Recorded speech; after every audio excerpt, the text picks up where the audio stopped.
Ya, Baik, alhamdulillah. Ustaz, sementara ini kita dengar juga ada beberapa polemik tentang ke masjid, berjamaah di Ya. rumah. Apa tuh, Ustaz? Jadi kita diposisikan pada kalimat meninggalkan masjid. Kalimat meninggalkan masjid itu yang melukai hati kita. Padahal sebenarnya kita sedang berpindah dari satu sunnah ke sunnah yang lain. Jangan dikatakan, kenapa kita meninggalkan masjid? Bukan begitu. Kita sedang pindah dari sunnah ketika aman dengan sunnah Rasulullah ketika sedang dalam masa wabah. Dalam masa aman, sunnahnya adalah memakmurkan masjid. Dalam masa kondisi sekarang, sunnahnya adalah kita lebih memilih keselamatan. Maka yang kita lakukan sekarang ini juga adalah sunnah. Kata Nabi SAW, firra minal majzum, firaraka minal asad. Larilah engkau dari orang yang terkena penyakit menular, seperti engkau lari dari singa. Jadi hari ini kita sedang melarikan diri dari orang yang terkontaminasi penyakit, seperti larinya dari singa. Ini juga sunnah. Jadi kalimat ini besar pengaruhnya, Kiai Haji Abdullah Gimnastiar. Jadi pemilihan kata itu, saya lebih memilih menggunakan bahasa daerah. Di Riau mungkin lebih familiar tuna di rumah. Tuna di rumah, stay at home. Mungkin bahasa Sundanya apa itu? Menetaplah di rumah. Cicing di rumah. Nah, jadi Cicing. Ini jawaban yang indah ya. Kita bergerak dari satu sunnah ke sunnah lain. Ada yang mengucapkan gini, Ustadz, saya sih jangan takut oleh virus.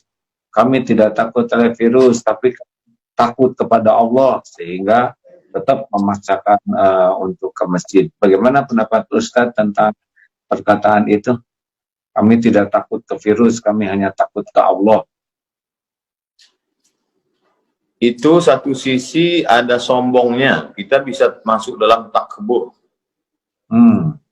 Kalau sampai kita, ini kan beda virus dengan singa kan, yang satu kelihatan, yang satu enggak kan. Seandainya ini kebun, mohon maaf, kebun binatang, singanya lepas. Iya kan? Singanya lepas. Lalu kemudian ada satu orang dilarang sama Pak RW. Mas, jangan keluyuran. Lalu dia mengatakan, saya hanya takut pada Allah. Tidak takut ke singa gitu ya. Jadi kita dalam Islam diajarkan, Ahlus Sunnah wal Jamaah mengajarkan kita untuk ikhtiar, ada usaha, bahwa kemudian terjadi, berarti kita beriman kepada rukun iman yang keenam, takdir baik, takdir buruk. Tapi sebelum itu ada usaha ikhtiar, dan usaha itu sunnah. Jadi yang kita lakukan hari ini sunnah. Kami tinggal di Pulau Sumatera, Provinsi Riau, 50 menit dari Kuala Lumpur. Sampai hari ini kita tidak lockdown. Dan pesawat dari Kuala Lumpur masuk 2 kali satu hari, pesawat pagi, pesawat siang. Bagaimana kalau ada penumpang itu yang datang, dia terkontaminasi, lalu dia datang ke masjid, dia menginjakkan kaki, dia bersin batu di tempat wudhu, dia bersalaman. Kecuali misalnya kita sudah lockdown. Lalu kemudian tidak ada pesawat satupun yang masuk, semua pintu kota ditutup, yang buka hanya kantor polisi dan tentara untuk pengamanan, dan supermarket, tempat belanja, dan semua sudah dicek, semuanya sehat. Dan di pintu masjid ada detektor, kalau ada satu virus, detektornya bunyi. Itu bisa kita tetap melaksanakan sholat berjamaah dengan sholat Jumat. Ini sekarang kita tidak tahu siapa yang membawa. Saya sendiri tidak yakin bahwa saya steril. Nah, kalau ngomong-ngomong tentang lockdown kan ada yang sekarang jadi makan banyak daun-daunan karena lockdown, daun. Ada yang tidak ngerti. Kalau lockdown. Nah, lockdown ini dalam sejarah Islam pernah nggak tuh ada lockdown ditutup seperti itu, Ustaz? Jadi kalau kita baca fikih-fikih dulu itu kan misalnya kita baru boleh sholat qashar itu kan setelah melewati sur al-balad, tembok kota. Jadi memang kalau kita pergi ke Rabat di Maroko hari ini, kebetulan dulu saya waktu sekolah kan tinggalnya di kota Rabat. Jadi Rabat itu sampai hari ini memang kotanya ada temboknya. Keliling kota itu ada tembok. Tembok itu tetap bisa utuh terjaga karena memang hujannya jarang dan dia terbuat dari batu gunung. Jadi ketika zaman dulu kalau terjadi wabah suatu kota itu pintu tembok itu ditutup rapat sehingga orang luar tidak masuk dan orang yang di dalam tidak keluar karena kota itu ada temboknya. Dan kota Al-Madinah Al-Munawwarah dulu juga kalau kita bisa kita browsing, coba cari gambar Madinah zaman dulu, itu ada temboknya keliling. Kalau terjadi sesuatu, musuh datang dari luar, itu pintu. Makanya ada riwayat tentang Umar bin Khattab menerima kunci dari Bethlehem dari Palestina yang kuncinya dipegang oleh pendeta Nasrani. Artinya kota itu ada temboknya, ada pintunya, ada kuncinya.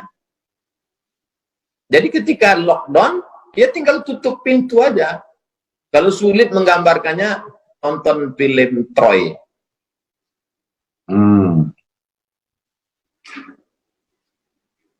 Film Troy?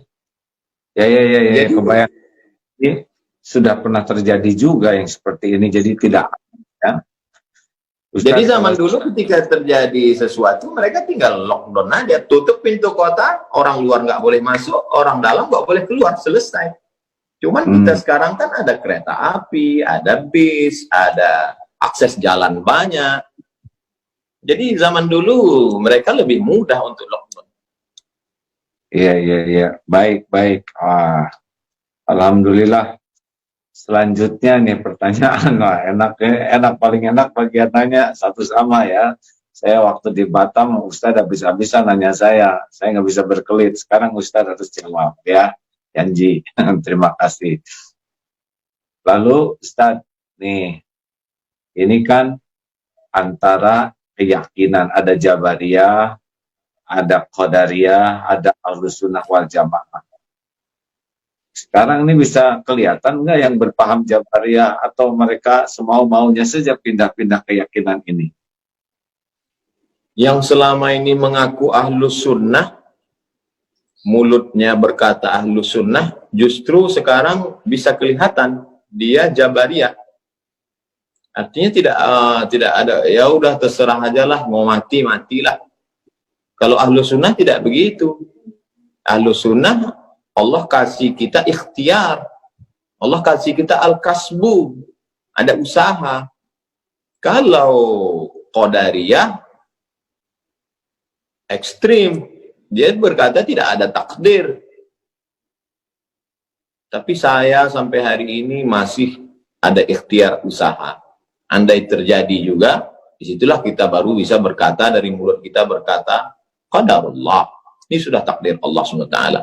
Tapi bahwa hari ini kita mendengar Majelis Ulama mengajarkan kita, Kementerian Agama untuk menggulung karpet, kemudian Majelis Ulama mengajak menutup, bahkan tadi saya baca berita Sekjen MUI mengajak pemerintah untuk lockdown. Itu salah satu dari usaha, salah satu dari ikhtiar, salah satu dari al-kasbu, menunjukkan kita Ahlus Sunnah wal Jamaah, kita berpegang pada sunnah, kita bukan kelompok Ahlul Bid'ah.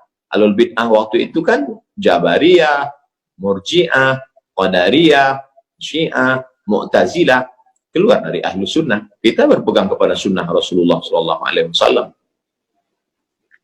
Jadi jangan ragu-ragu untuk menyempurnakan ikhtiar, ihris ala ma yanfa'uk wasta'in billah wala ta'jaz. Itu saja, bersungguh-sungguh manfaat, Jazakumullah khairan. minta tolonglah kepada Allah dan janganlah bersikap lemah. Iya. Ya kan gitu Ustaz? Ustaz sudah hafal dalilnya. Baik, nah sekarang Ustaz kan situasi semakin berat begini nih. Kelihatannya kepatuhan umat kepada ulama itu ada poin tersendiri nggak Ustaz? Seperti sekarang ya. Sebetulnya kan bagi yang sudah daerah merah begini, kalau tidak ke masjid sebetulnya tidak rugi sama sekali, niat sudah dapat pahala. Biasa ke masjid kita akan tidak ke masjid karena uzur juga dapat pahala. Kemudian kita menjauh dari kemudaratan dapat pahala.